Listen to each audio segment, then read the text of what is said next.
Welcome to the channel. In this video, we're going to be taking a look at Community Report 96 for Workers and Resources Soviet Republic. Now, it's been a little while since there has been a community report, as they refer to in the first paragraph. And the main focus of this report is the Realistics Maps DLC. And what they are doing is adding 3 new maps, which we will go through in the course of reading the report.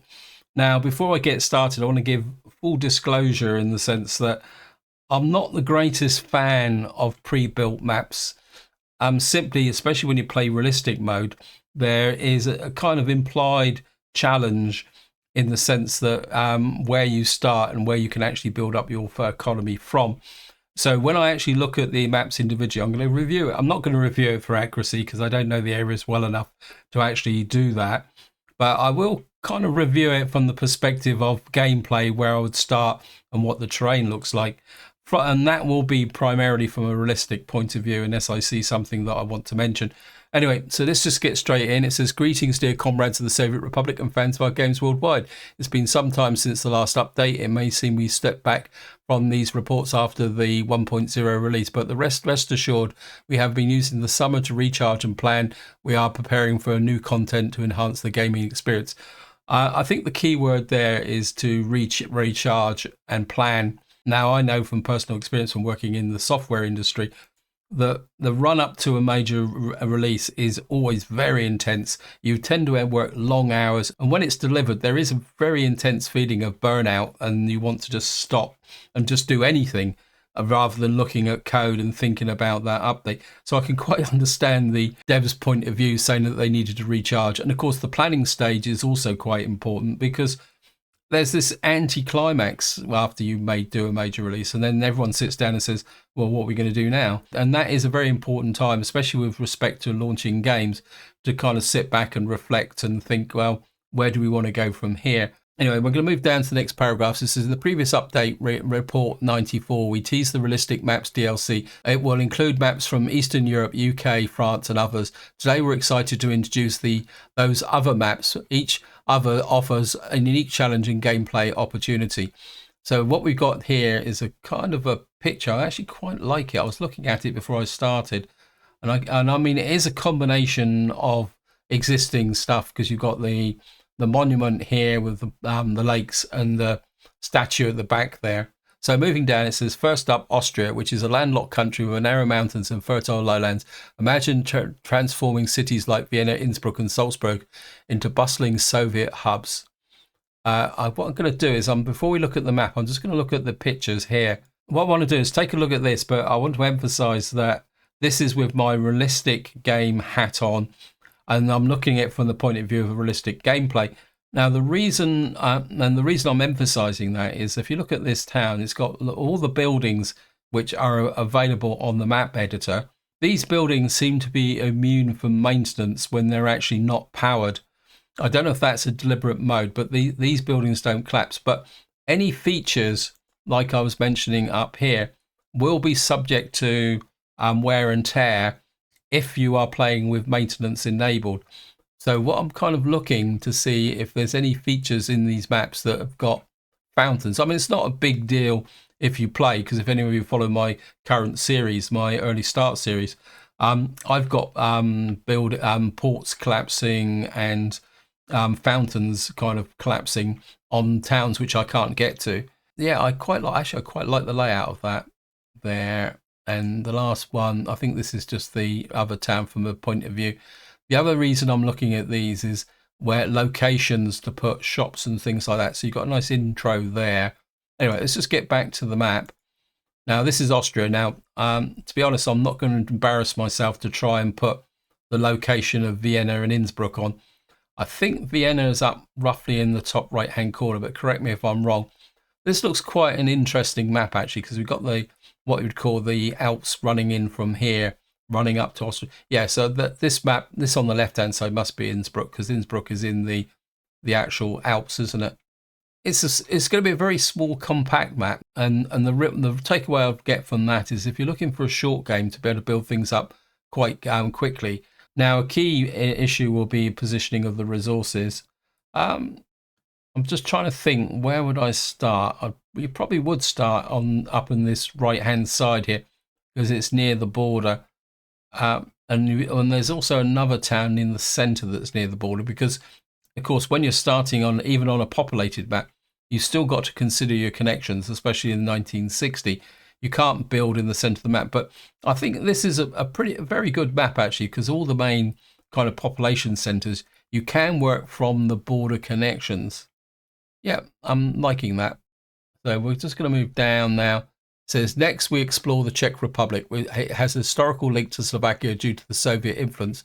But here we can see as a distinct entity. This landlocked country is like Austria. It has a very few opportunities to use ships. This may pose a strategic challenge for players. Pre-built cities like Prague, Brno, and other allow diverse starting scenarios. So again, we're just going to look at the... Now, oh yeah, I do like this town. Now, the road could prove a challenge. Again, with my realistic gameplay hat on, this footpath here would mean that if you wanted to build out this way, you'd need to have an early demolition team to remove the footpath.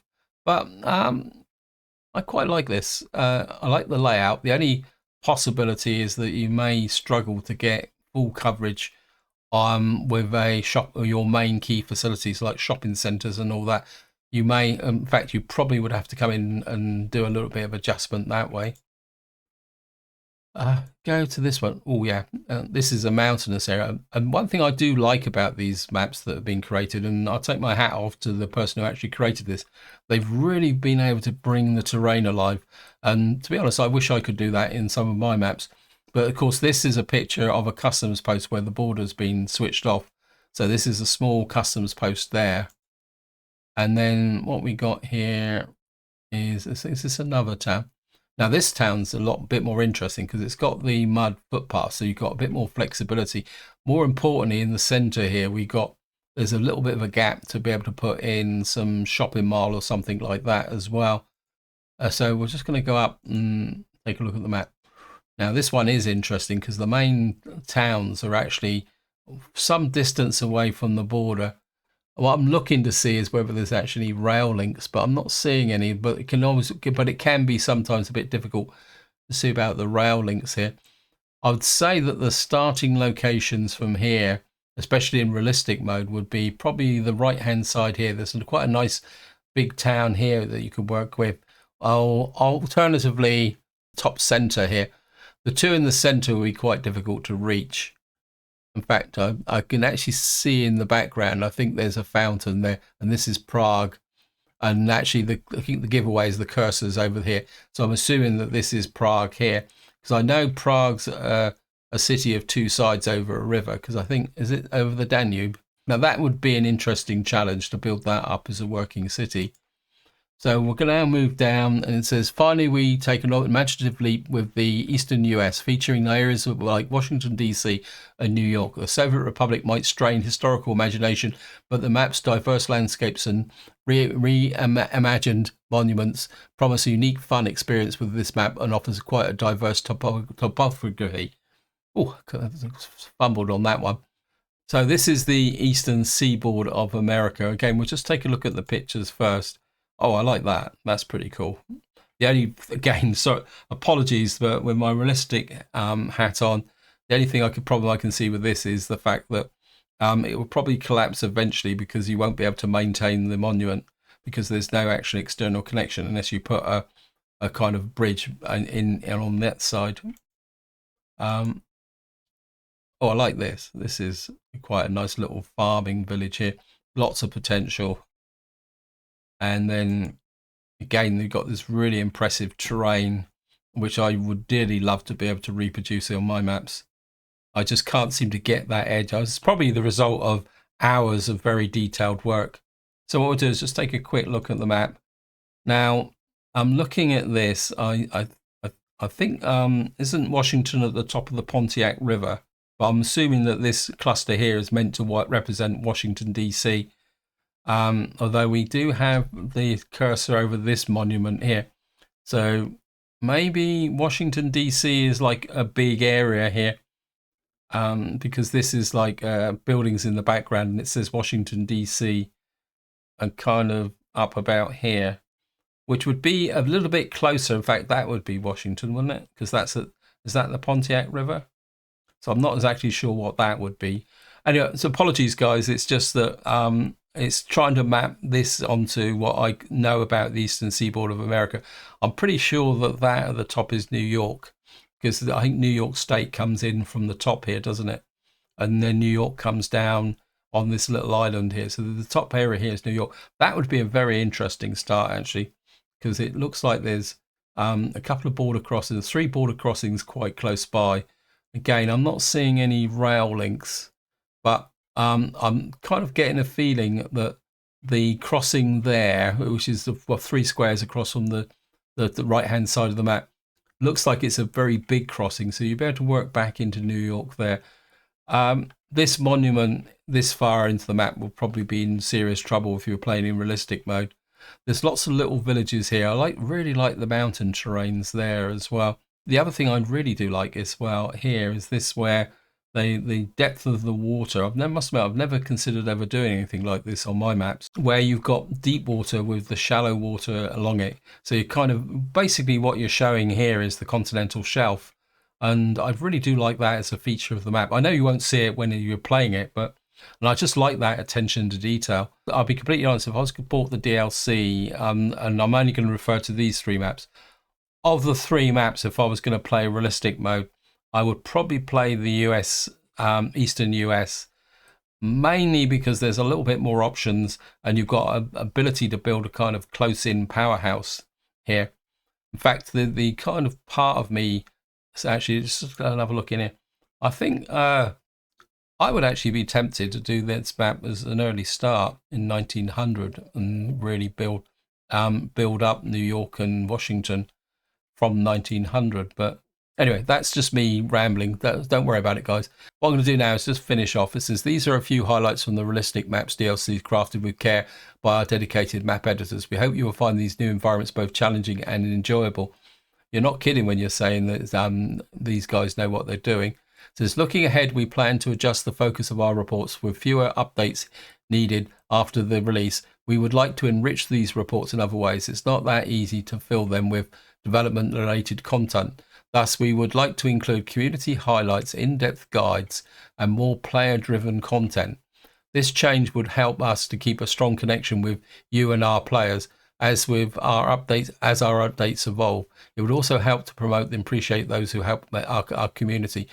We're committed to improving our game and the way we share it with you. So stay tuned and future updates until we enjoy the virtual worlds and the real world around you and have fun while gaming.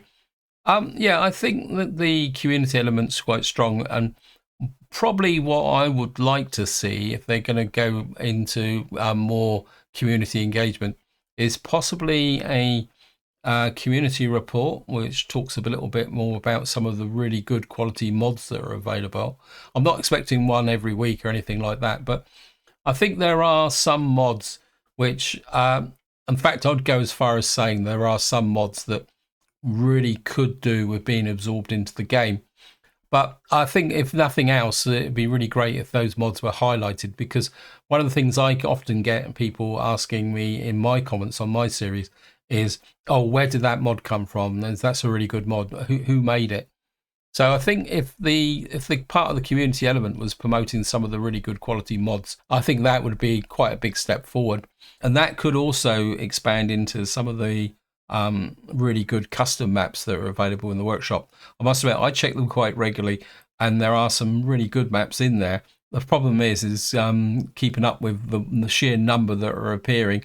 And of course, if you're playing the game, choosing the next map you want to play on can be quite difficult. So this is where I'm going to leave it. Hope you enjoyed this community report. Any comments, opinions, feel free to chuck it in the video description. And until next time, whatever you do, enjoy your gaming.